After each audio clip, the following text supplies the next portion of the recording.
안녕하세요. 부행주예요. 오늘은 주말을 맞이해서 또 캠핑에 왔고요.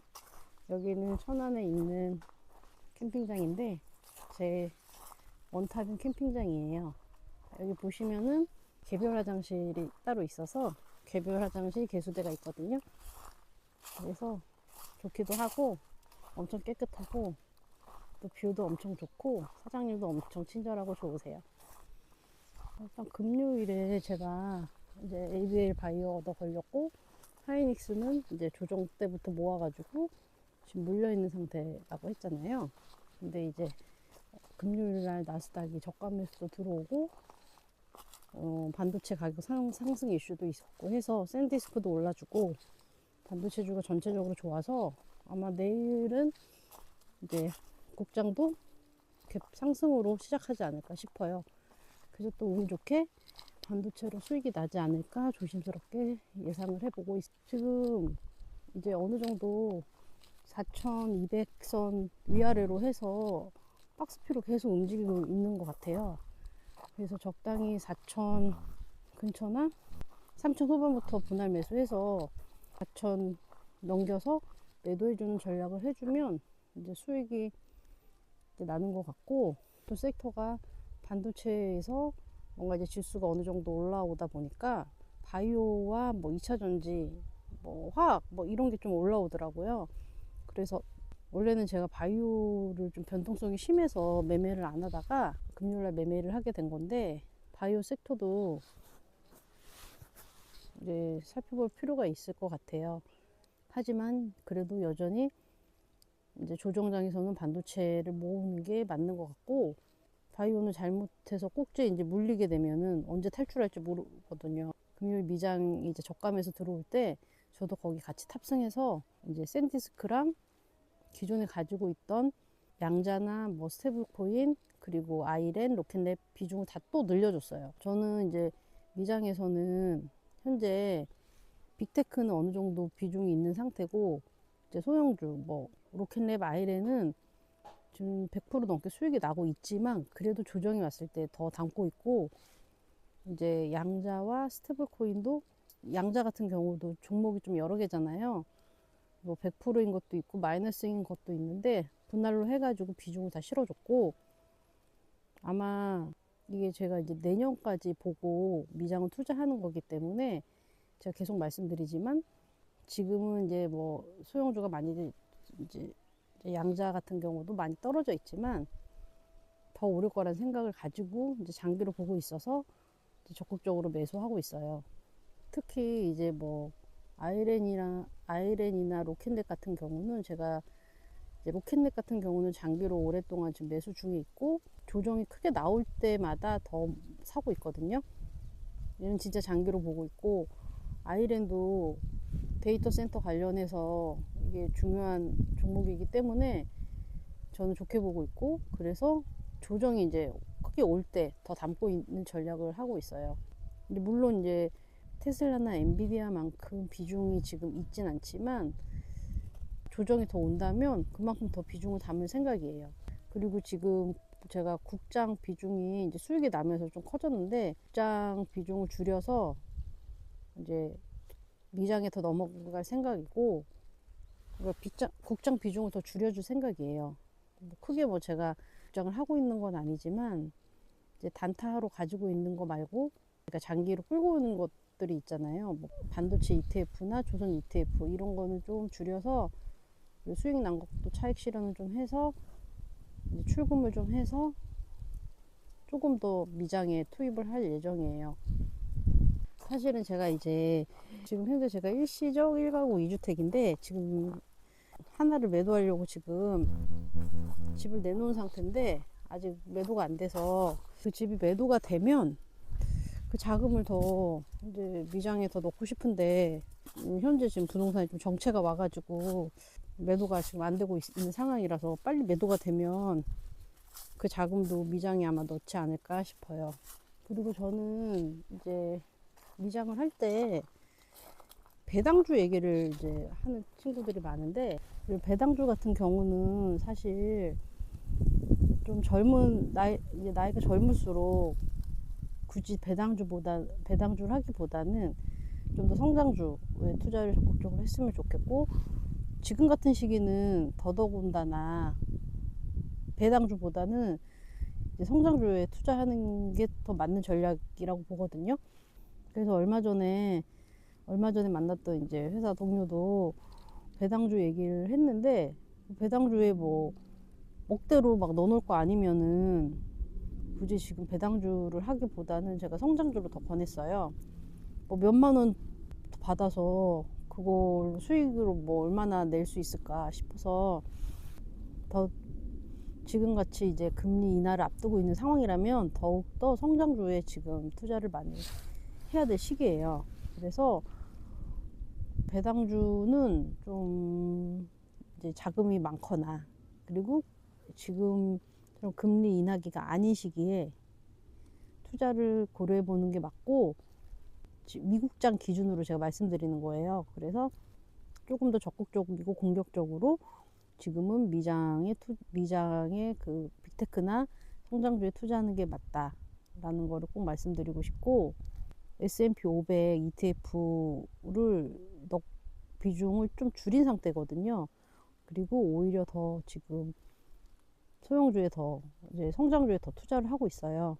이제 내년에 AI 버블이 불타오를 때쯤, 그때 이제 줄여주면서 더 안정적인 S&P 500으로 이제 넘어가거나 하는 게 맞는 전략이라고 생각을 해서 저는 지금 그렇게 하고 있고, S&P 500도 물론 좋지만 성장주에 넣는 게 더 좋지 않을까 라는 생각을 하고 있어요.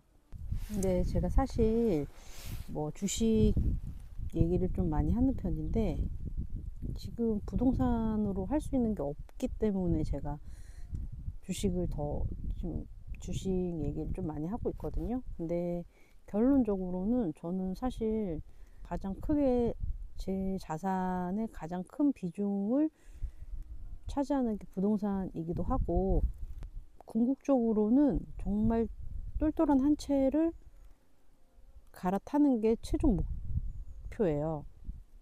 그냥 국장은 단타하면서 이제 카드값 버는 거고, 미장도 이제 자산을 불리는데 쓰이고 있지만, 결국은 나중에 정말 똘똘한 한 채로 갈아타기 위해서는 이제 필요한, 미국 주식 투자도 필요한 과정이라고 생각해서 하고 있는 거기 때문에, 기회가 오면 언제든 저는 똘똘한 한 채로 갈아타려고 하고 있어요. 그 준비를 딱히 지금은 할 수 있는 게 정말 없어서, 일단은 미국 주식, 근데 지금 뭐든 해야 되거든요. 그러니까 뭐든 해야 된다는 게 어느 자산에건 투자를 해야 돼요. 지금 현금이나 저축을 가지고 있는 거는 마이너스이기 때문에, 뭐 지금 당장 뭐 부동산에 투자를 못 한다 그러면 미국 주식이든 뭐 한국장이든 뭐든 비트코인이든 금이든 뭐든 사서 자산을 지금 지켜야 되는 시기고, 저는 지금 무주택자라면 집을 사는 것도 지금 나쁘지 않는 상황이에요. 지금 부동산 가격이 눌려 있는 상태에서 금매가 나온다거나 이제 좋은 시기가 좀 조정장이 좀 오면, 그때는 집을 사야 될 시기라고 저는 생각을 해요. 뭐 항상 이렇게 부동산이 눌리거나 조정이 오면 부동산은 이제 끝났다, 하락론자들이 이제 기세등등해지면서 이제 우리나라 인구 줄고 뭐 이 똑같은 얘기 패턴이고 똑같은 얘기거든요. 근데 그럴 수가 없어요. 우리나라 구조상 그냥 이거는 부동산 불패라는 거는, 저는 제가 주식을 하고 있지만 부동산 불패라는 거를 저는 받아들이고, 최종 1순위의 자산은 부동산을 일단 앞으로도 계속 둘 생각이에요. 결국은 주식으로 돈 벌어서 똘똘한 자가를 다 마련하잖아요. 우리나라 전세제도에 대해서 얼마 전에 알게 됐는데, 조선시대에 유배를 떠나게 될 때 유배 갔다 돌아올 수가 없었대요. 그래서 그 집을 다 팔고 유배지에서 사망을 하거나 했는데, 어느 시기 때부터는 이제 유배 갔다가 많이 돌아오게 됐대요. 그래서 유배 갔다 돌아와 보니 집을 다시 살 수가 없더라는 거죠. 그래서 전세를 주고 유배를 갔다라고 하더라고요. 그때부터 전세제도가 생긴 건데 생각해 보세요. 대대손손 지금 그 기득권들이 다 그렇게 그 시절부터 집을 가지고 전세를 놓고 이러면서 자산을 불려왔는데 이게 어떻게 한순간에 이 전세제도가 없어지고 부동산이 무너진다? 저는 그럴 수가 없을 것 같아요. 그래서 다산 정약용이 왜 저 다산 신도시가 유배 갔다 와서 정약용이 다산에 이제 그쪽 남양주로 가게 되면서 거기 그 지역에 다산 신도시가 됐잖아요. 근데 정약용 땅을 치고 후회했대요. 자식들한테 한양에서 심리밖을 벗어나지 말라는 얘기를 했다는 거예요. 그렇게 이렇게 오랫동안 이 부동산에 대한 그 옛날부터 다들 그 부동산의 중요성을 알고 있었는데 이게 어떻게 없어지겠어요. 저는 그래서 부동산은 정말 불패라는 거를 이제 흔들림이 없어요. 예전에는 정말 옛날에 제가 젊었을 때는 오피스텔에 투자한 적도 있거든요. 근데 저 그때는 뭣도 몰랐을 때지만 그때 제가 막 부동산에 투자하지 않은 이유가 똑같아요. 지금이랑 인구가 줄 거다. 근데 뭐 앞으로 부동산이 계속 오르겠냐 라고 했었던 적이 있어요. 근데 지금은 인구수보다 가구수가 더 중요하대요. 가구수에 따라서 주택수가 부족하고 뭐 이렇다고 하더라고요. 역사를 돌아봤을 때 부동산은 앞으로도 쉽게 무너지지 않는다. 고로 항상 이렇게 뭔가 규제나 이슈는 있어 왔고 이 눌리는 장이 있었기 때문에 그 시기를 잘 공략을 해서 투자를 해야지. 아 이제 끝이야 이렇게 마음 먹으면 그 다음 또 장이 왔을 때는 또 놓친다는 거죠. 그래서 저는 그거에 그 부동산 불패는 흔들림이 없어서 항상 기회는 노리고 있어요. 다만 제가 지금 이제 부동산을 이제 갈아타기를 하고 싶었는데 못하게 됐으니 이제 그 상황에 따라서 그 여유 자금을 어디에 투자를 할까? 현금을 가지고 있거나 그냥 저축에 넣어둔다? 이거는 마이너스이기 때문에 제 생각에는 현재 생각은 미국 주식이나 달러나 이런 곳에 이제 저는 배분을 할 것 같고 그 돈을 막 국장에 넣지는 당연히 않을 거예요. 아파트가 한 채가 팔리면 물론 단타 자금은 좀 늘릴 수는 있지만 큰 자금은 달러나 초단기 국채나 이제 미국 주식에 더 넣어도 생각인데 그것도 이제 상황이 뭐 내년 가선 집이 안 팔려가지고 내년에 막 미장이 막 오를 때 넣지는 또 못할 것 같아요. 그래서 그거는 시장 상황에 따라 대응을 해야 될 것 같고요. 오늘 이제 캠핑 와서 제가 뭐 미장, 국장, 부동산 얘기까지 조금씩 다 했는데 제가 제 유튜브에도 계속 얘기하지만 현금을 갖고 있으면 안 되고 어디든 투자를 해야 된다. 그 투자는 자기의 성향에 맞게 뭐 국장 단타를 하던 스윙을 하던 미장을 하던 근데 저는 이제 초보 같은 경우는 미장을 하면 좋겠지만 뭐 그건 다 개인이 이제 판단하고 투자 성향에 따라 판단해서 이제 결정할 일이니까 그렇습니다. 일단 남은 휴일도 잘 보내시고 내일도 화이팅 해보아요.